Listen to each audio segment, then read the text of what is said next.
मैंने तुमको बताया था कि 8वां बालक, वो तो तुमको आकाशवाणी वाणी ने बता दिया कहीं जन्म ले चुका है, और तुमने प्रयास भी बहुत किए, लेकिन तुम्हारे प्रयास थोड़े पड़ गए, और अब वो बालक बहुत शक्तिशाली हो गए। जिनको तुम तब मार लेते तो काम सुगम था, अब काम कठिन हो गया है। और जाके बता दिया कि जो बालक कृष्ण की तुम चर्चा सुनते हो वही बालक को देवकी ने जन्म दिया था।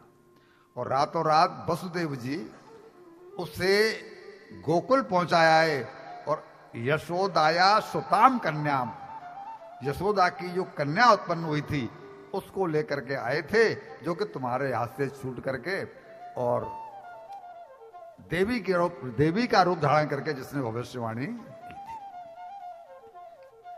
उनका दूसरा पुत्र जो बलराम है वो भी देवकी का ही रामम च रोहिणी पुत्रम पुत्र है। प्रभु ऐसा कैसे?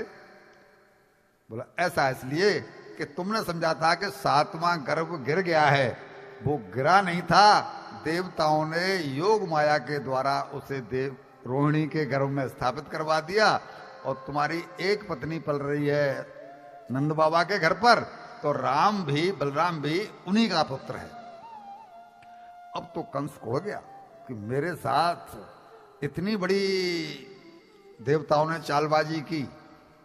भैया भगवान का एक ही सूत्र है, भगवान राम मर्यादा पुरुषोत्तम अवतार लेकर के आए थे। उन्होंने कहीं पर कोई भी ऐसा काम नहीं किया है जो कि मर्यादा के विरुद्ध हो, लेकिन भगवान कृष्ण का एक ही सूत्र था कि दुष्टों का नाश करना। उन्होंने कर्ण को मरवाया है, तो उसको भी कहा है ना कि तूने ख्याल किया था क्या अभिमन्यु को तुमने कैसे मरवाया है, जो तू कह रहा है कि जी मेरा पहिया धस गया है और आप मुझे निहत्था मार रहे हैं। ये कुछ नहीं, दुष्टों का नाश होना चाहिए चाहे वो कैसे भी। तो इन्होंने भी यही कहा।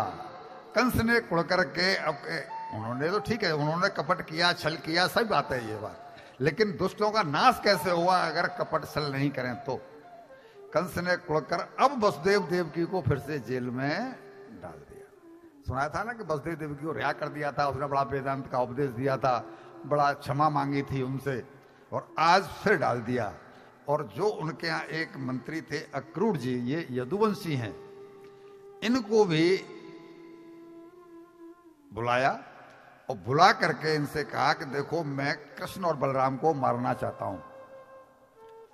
अब वो मुंह की तरफ देखें, उन्हें पता है कि कृष्ण ब्रह्म है और ये कह रहा है कि मैं कृष्ण बलराम को मारना चाहता हूं। उन्होंने कहा कि राजन आपके कहने चाहने से कोई थोड़ा ही मर जाएगा, आपके चाहने से कोई नहीं मर जाएगा राजन, मौत अपने हिसाब से आएगी, प्रारब्ध से आएगी। तो वो जरा नाराज हुआ तो ये चुप पड़ गए, और इन्होंने बोला कि आप जो आज्ञा देंगे मैं करूंगा।